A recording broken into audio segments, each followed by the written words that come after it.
Okay. Another thing is I would like to talk about is the energy and the momentum. Okay. Now we introduce the energy and the momentum in the classical way. So remember, we start from the Newton's second law. We integrate it with respect to the position. We get the kinetic energy and work.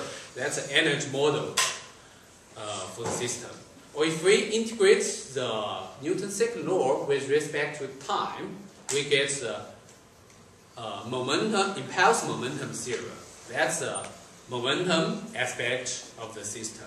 Okay. So we deal with them separately. One is to deal with the position change. Another is to deal with time change. Okay. And they are independent with each other in the classical point of view, because we believe that our space and the time are independent with each other. Okay. But after Einstein, people start to realize that space and time, they're actually correlated to each other. Okay.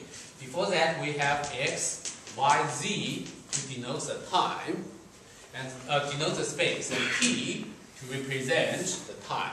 And now we have four-dimensional space-time, x, y, z, t. Okay?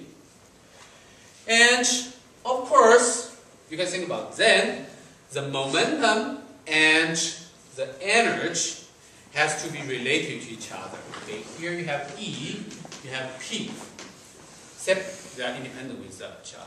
Now, the momentum and in the four-dimensional space-time, the momentum and energy has to be correlated to each other. Okay, so in the spatial theory of relativity, Einstein discovered that if you have any object or particle, it may have the energy E and the momentum P. Okay, and they always related to each other in the so-called Einstein equation. Okay, E squared equals to P squared C squared plus M squared C to the power of 4. Okay. C is a constant. And this is energy, this is momentum, this is the mass of the object. Okay. Okay, now up to a constant, can you see this equation is quite similar to the Pythagorean theorem. If you set C as 1, because that's a constant, you can say C. So it can be written as E squared equals to P squared plus M squared, right? It's kind of related to, looks like the Pythagorean theorem, right? So in fact, that kind of indicates they are related to, they can be combined into one vector, four-dimensional energy momentum vector. That's what we call it. So what do we? So three-dimension we have the momentum. If we have a vector momentum, so this can be written as px, py, and pz. Okay, this is called the three-dimensional momentum. In four-dimensional space, we introduce a four-dimensional vector p4. But now this component is px, py, pz, and energy over c. Okay. So now we have a four-dimensional vector to describe the motion. And our classical mechanics, you can just think about that. We kind of cue the relationship between the space and time. We get two different aspects. Okay. And there is one interesting thing derived from this one. Okay. Derived from the so-called Einstein relationship. Okay, so or relativistic relationship between the energy and the momentum. And of course, we know that classically, the energy or the okay, if we think about the free particles, we have only kinetic energy, is related to the momentum in a different equation.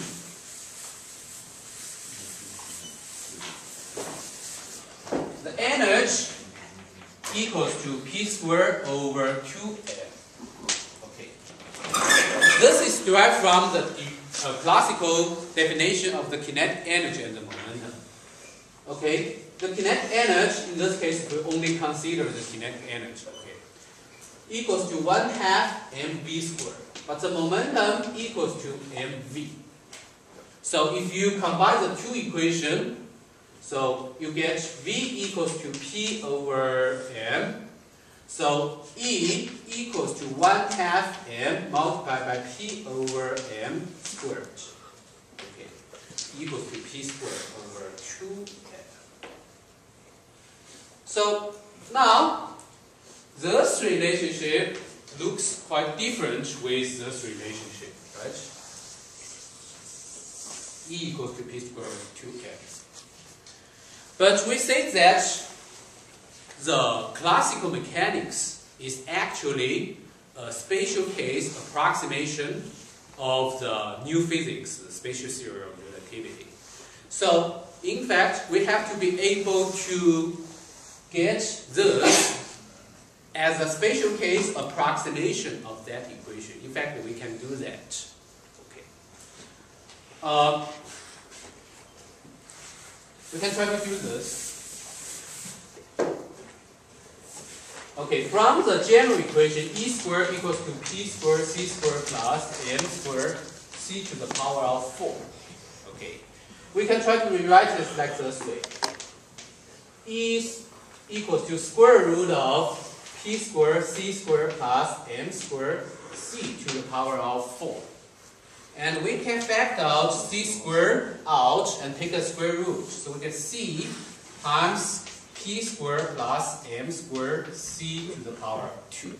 C squared. Okay. And then we can write this as, okay, this is P. Let's divide it. Okay. So we first multiply by MC here. And inside of that, to keep the same thing, we need divided by m squared c squared, right? Okay, I'm still gets the same thing, just algebra manipulation. So here I get mc squared. This one is p squared over m squared c squared plus 1 with square root. And I don't know if you have learned here, then there is some approximation formula.